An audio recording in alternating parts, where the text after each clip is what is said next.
గాయత్రి, మానస ఇద్దరూ MSc final year చదువుతున్నారు. అదే కాలేజీలో సన్నీ అనే కుర్రాడు చదువుతున్నాడు.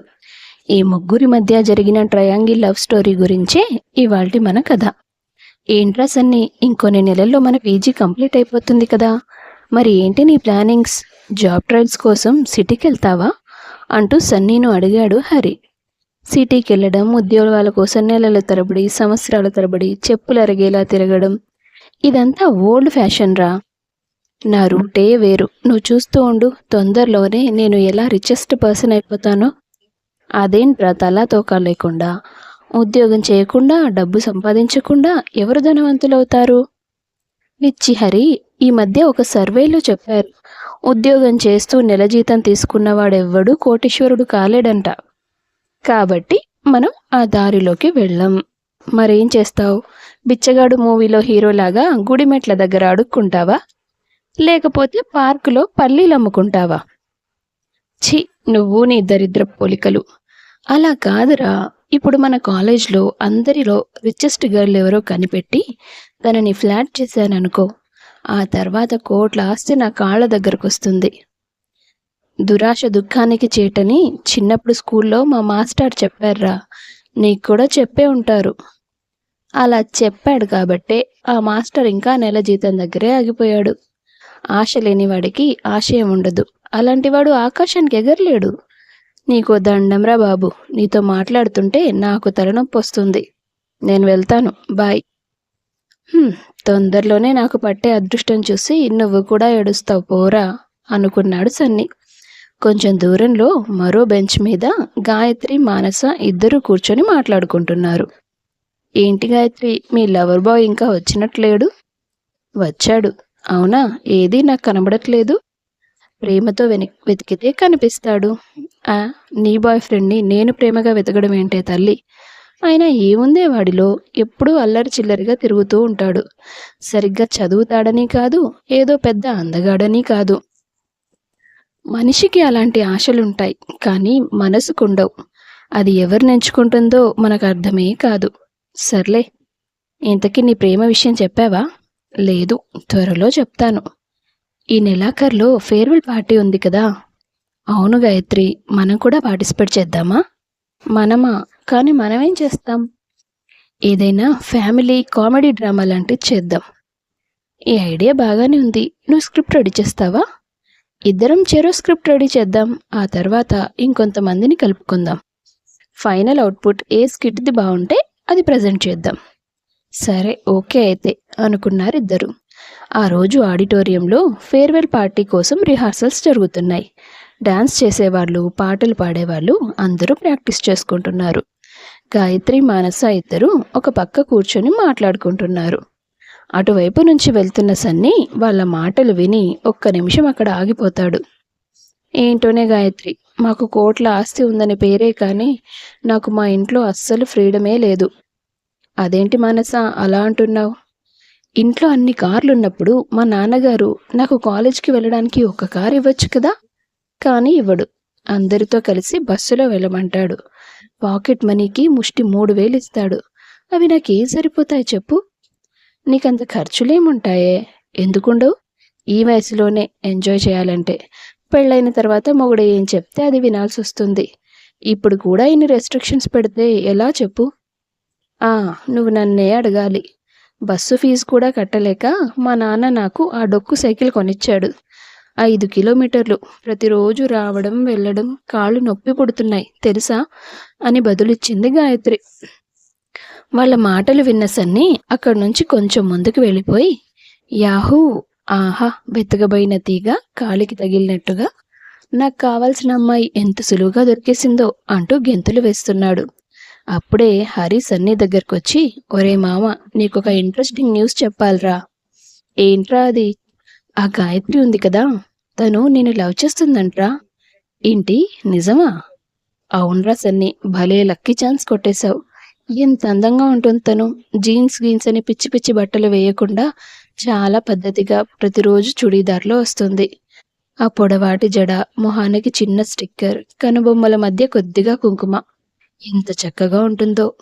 ఎప్పుడూ పక్క వాళ్ళతో సౌమ్యంగానే మాట్లాడుతుంది. అంత మంచి అమ్మాయి నిన్ను లవ్ చేస్తుందంటే నువ్వు లక్కీరా మామ. వాడు చెప్పేది నిజమే. ఆ! అయినా ఇప్పుడే కదా మానస కమిట్ అయ్యాను. ఆ అమ్మాయి వచ్చినప్పుడు చెప్పినప్పుడు చూద్దాం లేరా నిజమో కాదో అంటూ హరి మాటను కొట్టిపడేసి మానసనెలా బుట్టలో వేయాలా అని ఆలోచిస్తూ అక్కడి నుంచి వెళ్ళిపోయాడు. ఫేర్వెల్ పార్టీ రోజు ప్రోగ్రాం అంతా పూర్తయ్యాక గాయత్రి సన్నీ చేయి పట్టుకొని పక్కకు తీసుకెళ్ళి, నీతో కొంచెం మాట్లాడాలి. ఏంటి, నీ ప్రేమ విషయమేనా? అంటే నీకు ముందే తెలుసా? కాలేజ్ మొత్తం పాకిపోయిందిగా. అయితే నీకు నేనంటే ఇష్టమేనా సన్నీ? ఏం చూసి ఇష్టపడాలి గాయత్రి నిన్ను? ఫస్ట్ నీ పేరు దగ్గర నుంచి మొదలు పెడదాం. గాయత్రి ఈ కాలం వాళ్ళు పెట్టుకునే పేరేనా అది? రేపు పెళ్ళైతే మా ఆవిడ పేరు గాయత్రి అని చెప్పుకోవడానికి కూడా బాగోదు. ఇవాళ రేపు అమ్మాయిలు ఎంత స్టైల్గా ఉంటున్నారు. నువ్వు చూడు ఎలా ఉన్నావో, పైనుంచి కింది దాకా ఒకే రంగు బట్టలు, చెవులకి అమ్మమ్మలు పెట్టుకున్నట్టు పెద్ద పెద్ద బుట్టాలు, ఈ తాళ్ళలో పూలు ఎక్స్ట్రా. ఇంకా అదేదో సినిమాలో అన్నట్టు అచ్చం గుళ్ళో పోలేరమ్మలా ఉన్నావు. ఏ యాంగిల్లోనూ నువ్వు నాకు సెట్ కావు. నాకు కాబోయే భార్యకి కలర్ తక్కువైనా కలర్ఫుల్గా రెడీ అవ్వడం తెలియాలి, స్టైల్గా ఉండాలి. ఒక మాట అంటే తిరిగి 2 మాటలనేంత రఫ్గా ఉండాలి. నీలాంటి పాతకాలపు దద్దోజనం నాకు అవసరం లేదు. సన్నీ మాటలకి గాయత్రి మనసు బాగా నొచ్చుకుంది. కళ్ళల్లో కన్నీళ్లు నిండిపోయాయి. ఇంకేం మాట్లాడకుండా మొహం తిప్పుకొని అక్కడి నుంచి వెళ్ళిపోయింది. కొద్ది రోజుల తర్వాత సన్నీ మానసను ఒక కాఫీ షాప్లో కలుస్తాడు. హాయ్ మనస, నీతో మాట్లాడడానికి ఎప్పటినుంచో ట్రై చేస్తున్నాను, కానీ కుదరడం లేదు. నాతో అంత పర్టికులర్గా మాట్లాడడానికి ఏముంటుంది? ఎందుకు ఉండకూడదు? నాకు నీతో మాట్లాడాలని ఇంట్రెస్ట్ లేదు సన్నీ. ఏంటి, మీ ఫ్రెండ్ గాయత్రిని నేను రిజెక్ట్ చేశానని నీతో చెప్పిందా? అందుకేనా ఈ కోపం? అరే, గాయత్రి లాంటి అమ్మాయిని ఎవరైనా రిజెక్ట్ చేస్తారా? తన గురించి నీకేం తెలుసని? పూర్తిగా ఒక మనిషి గురించి తెలుసుకొని ఇష్టపడితే దాన్ని ప్రేమని ఎలా అంటారు మానస? అయినా నేనేం తనని బాధ పెట్టాలని అనుకోలేదు. తను నా టైప్ కాదు అంతే, అది మాత్రమే చెప్పాను అంతే. నాకంటూ కొన్ని ప్రిఫరెన్సెస్ ఉండొచ్చు కదా, అందులో తప్పేముంది? అవును మానస, మీ నాన్నగారు ఏం చేస్తుంటారు? పళ్ళీలు అమ్ముతుంటాడు. ఏ, నీకెందుకు? అబ్బో, చాలా హాట్గా ఉన్నట్టుంది. అయినా నీ వల్ల నా ఫ్రెండ్ చాలా హర్ట్ అయింది. తను చాలా మంచిది, అందంగా ఉంటుంది. ఇంకేం కావాలి నీకు? వేవ్ లెంత్ ఏంటి? మా ఇద్దరి వేవ్ లెంత్ మ్యాచ్ అవ్వదు మానస.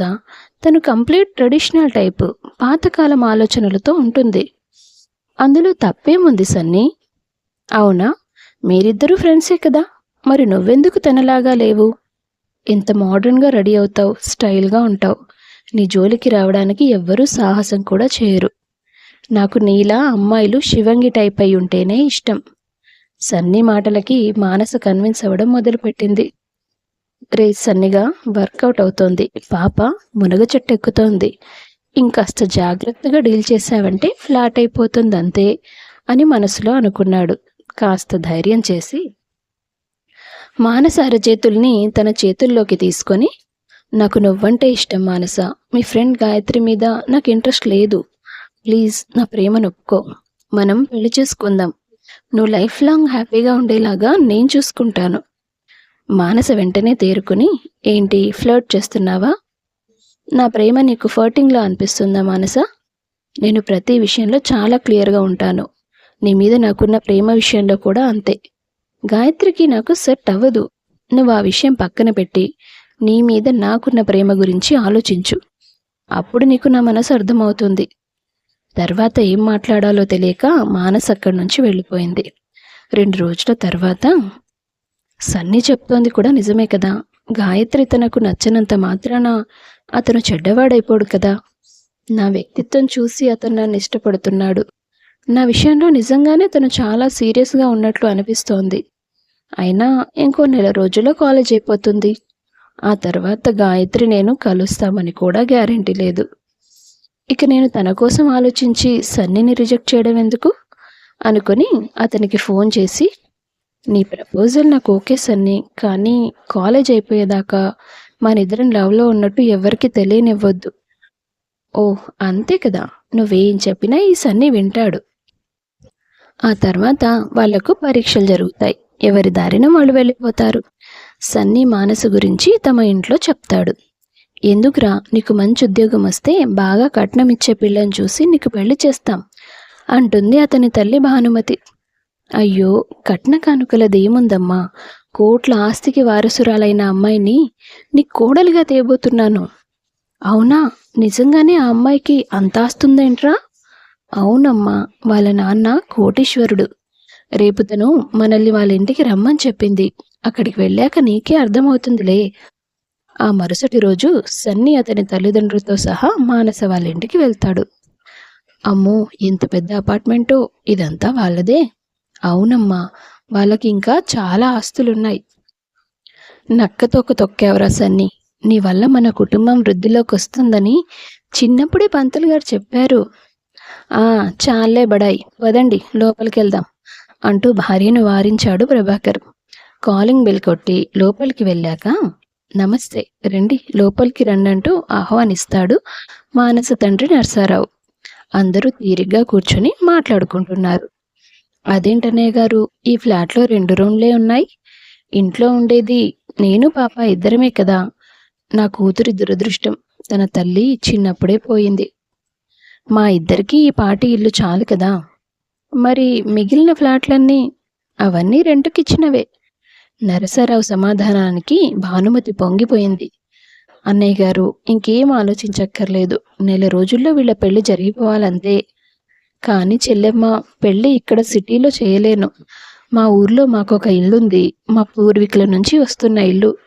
ఆచారం ప్రకారం ఆ ఇంట్లోనే నా కూతురు పెళ్లి చేయాలి. పల్లెటూరులోనా? పోనీలే, పెళ్ళెక్కడ జరిగితే ఏముంది, ఆస్తి కలిసి వస్తున్నప్పుడు అని మనసులో అనుకుని సరే అని తలూపింది భానుమతి. సరిగ్గా నెల రోజుల తర్వాత చుట్టాలతో సహా నరసారావు వాళ్ళ ఊరికి వెళ్లారు ప్రభాకర్ కుటుంబం. ఏంటండి, వీళ్ళ ఇల్లు ఇంత చిన్నగా ఉంది? పూర్వీకుల ఇల్లని చెప్పాడు కదా భాను, బావగారు ఇప్పుడిప్పుడే సంపాదించుంటారు. తాతల కాలం నుంచి వచ్చిన ఇంటిని కూల్చేస్తాడా ఏంటి? అది కూడా నిజమేలేండి అంటూ లోపలికి వెళ్లారు. అనుకున్నట్టుగానే మానస సన్నీల పెళ్లి సవ్యంగా జరిగింది. ఆ పెళ్లికి హరి, గాయత్రి కూడా వచ్చారు. ఏంట్రా హరి, నీ అవతారమే మారిపోయింది. చూస్తుంటే ఏదో పెద్ద కోటీశ్వరుణ్ణి చూస్తున్నట్లుగా ఉంది తెలుసా అంటూ ఆశ్చర్యంగా అడిగాడు సన్నీ. ఈ అదృష్టమంతా నీ వల్లేరా సన్నీ. నా వల్ల? అదేలాగా? ఆ రోజు గాయత్రి నిన్ను ఇష్టపడుతుందని చెప్తే నువ్వు తనని మొహం మీదే రిజెక్ట్ చేశావు కదా. ఆ కోపంతో తను నా దగ్గరకు వచ్చి తనని పెళ్లి చేసుకోమని అడిగింది. అయితే అంటావేంట్రా, వాళ్ళ నాన్న పెద్ద బిజినెస్ మ్యాన్. వాళ్ళకెన్ని వ్యాపారాలున్నాయో తెలుసా. మా ఇద్దరు పెళ్ళయ్యాక మా మామగారు వాటన్నింటికి నన్ను, గాయత్రిని ఇద్దరిని వారసులమని ప్రకటించేశాడు.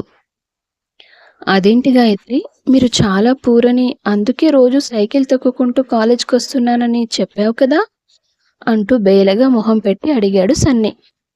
నేనెప్పుడు చెప్పాను నీతో? మా నాన్న నన్ను కార్ తీసుకుని వెళ్ళమని చాలాసార్లు చెప్పాడు. డిగ్రీలో ఉన్నప్పుడు నేను కాస్త బొద్దుగా ఉండేదాన్ని. అందుకే బరువు తగ్గాలని పీజీలో జాయిన్ అయ్యాక సైకిల్ మీద కాలేజ్కి వచ్చేదాన్ని. గాయత్రి సమాధానం విన్నాక సన్నీకి ఫ్యూజ్ అవుట్ అయినట్లు అయ్యింది. పోనీలే, నా భార్య కూడా కోటీశ్వరాలే కదా. మానస గాయత్రి దగ్గరికి వెళ్ళి, నేను సన్నీ ప్రేమను ఒప్పుకున్నందుకు ఎక్కడ నా మీద కోప్పడతావో అనుకున్నాను గాయత్రి, కానీ నా పెళ్లికి వచ్చినందుకు చాలా సంతోషంగా ఉంది. అంతా బానే ఉంది, కానీ మీ ఇద్దరిలో ఎవ్వరూ జాబ్ సంపాదించకుండానే పెళ్లి చేసుకున్నారేంటి? జాబ్ చేయాల్సిన అవసరం మాకేంటి? మా మామగారు కోట్లలో సంపాదిస్తున్నారు. అదంతా మాకే కదా అంటూ గర్వంగా చెప్పాడు సన్నీ. మా నాన్న? నీకెవరు చెప్పారు? ఏంటి అలా అంటావు? ఆ రోజు నువ్వు, గాయత్రి ఆడిటోరియంలో కూర్చొని మాట్లాడుకున్నారు కదా. మేమేం మాట్లాడుకున్నాం? ఆ రోజు స్కిట్కి సంబంధించిన డైలాగ్స్ ప్రాక్టీస్ చేశాం. స్కిట్టా? కానీ మీరు వేసిన స్కిట్లో ఆ డైలాగ్లేం లేవు కదా. అది మార్చుకొని మళ్ళీ వేరేది వేశాంలే. అవునా? అయితే మీ నాన్న ఏం చేస్తాడు? చెప్పాను కదా, పల్లీల బిజినెస్ అని. వేరుశనగ పంట పండించి మార్కెట్లో పల్లీలు అమ్ముతారు. అంటే మీరు కోటీశ్వర్లు కాదా? నీ మొహం, మాది జస్ట్ మిడిల్ క్లాస్ ఫ్యామిలీ అంతే. మా ఇల్లు చూస్తుంటే అర్థం కావట్లేదా? మరి సిటీలో ఆ బిల్డింగ్ మొత్తం రెంట్‌కిచ్చానని చెప్పారు? అక్కడ ఉండే వాళ్ళంతా రెంట్‌కుంటున్నారని చెప్పాం. అది మాదని చెప్పలేదు. హా! అంటూ అక్కడే కుప్పకూలిపోయి తల పట్టుకొని కూర్చున్నాడు సన్నీ. డబ్బున్న అమ్మాయి వచ్చి ప్రపోజ్ చేస్తే తనని కాదని పల్లీలమ్ముకునేవాడి కూతుర్ని పెళ్లి చేసుకున్నానా? అమ్మో! ఈ విషయం ఇప్పుడు మా అమ్మకి తెలిస్తే అమ్మవారిలా త్రిశూలం పట్టుకొని నా మీదకొస్తుంది అంటూ ఏడవడం మొదలుపెట్టాడు. హే సన్నీ! మాకు బాగా డబ్బులున్నాయనుకుని నా వెంట పడ్డావు కదా! అంటూ కోప్పడింది మానస. నీకింకా అర్థం కాలేదా మానస? వాడు బొక్కబోర్లా పడ్డాడు అంటూ గట్టిగా నవ్వడం మొదలుపెట్టాడు హరి. ఒరేయ్ సన్నిగా, నీకు దరిద్రం దయ్యం పట్టినట్టు పట్టుకుందిరా. అందుకే అందంలో, ఆస్తిలో, గుణంలో యువరాణి లాంటి గాయత్రిని వద్దనేశావు. ఆ రోజే చెప్పాను దురాశ వద్దురా అని. ఆకాశానికి ఎగురుతానన్నావు, ఇదేనా? హహహ అంటూ పొట్ట చెక్కలయ్యేలా నవ్వాడు హరి. తర్వాత గాయత్రి, బాగా అయింది. నీలాంటి డబ్బు పిచ్చోడి చేతిలో నేను పడకుండా తప్పించుకున్నాను. ఆ రోజు నన్నెంత ఇన్సల్ట్ చేశావు? నీకిలాగే జరగాలి. ఇప్పుడు కూర్చొని ఏడు అంటూ కోప్పడి హరిని తీసుకొని అక్కడి నుంచి వెళ్ళిపోయింది. నీకోసం నేను నా ఫ్రెండ్ని కూడా మోసం చేశాను కదరా. ఛీ, నువ్వింత చీప్ ఫెలో అని తెలియక ఇష్టపడి పెళ్లి చేసుకున్నాను. మెడలో తాళి పడిపోయింది కదా, ఇంకేం చేస్తాను, నా కర్మ అంటూ భర్తను విసుక్కుంది మానస. ఇంటికి వెళ్ళాక తల్లిదండ్రులను కూర్చోబెట్టి జరిగిందంతా చెప్పాడు సన్ని. భానుమతి కోపంతో కొడుకు కోడల్ని ఇంట్లో నుంచి బయటికి గెంటేసింది. సన్ని చచ్చినట్టు ఉద్యోగాల వేటలో పడి ఆఖరికి ఏమీ దొరక్క తన మామగారు నరసారావు దగ్గర ఉంటూ పంటను చూసుకుంటూ అదే పల్లీల బిజినెస్లో సెటిల్ అయిపోయాడు. అది కథ. దురాశ ఎప్పుడు దుఃఖానికి చేటే మరి. కథ నచ్చితే వీడియో లైక్ చేయండి. తప్పకుండా ఛానల్ను సబ్స్క్రైబ్ చేసుకోండి. మీ అభిప్రాయాన్ని కామెంట్స్ రూపంలో తెలియపరచండి. అందరికీ ధన్యవాదాలు.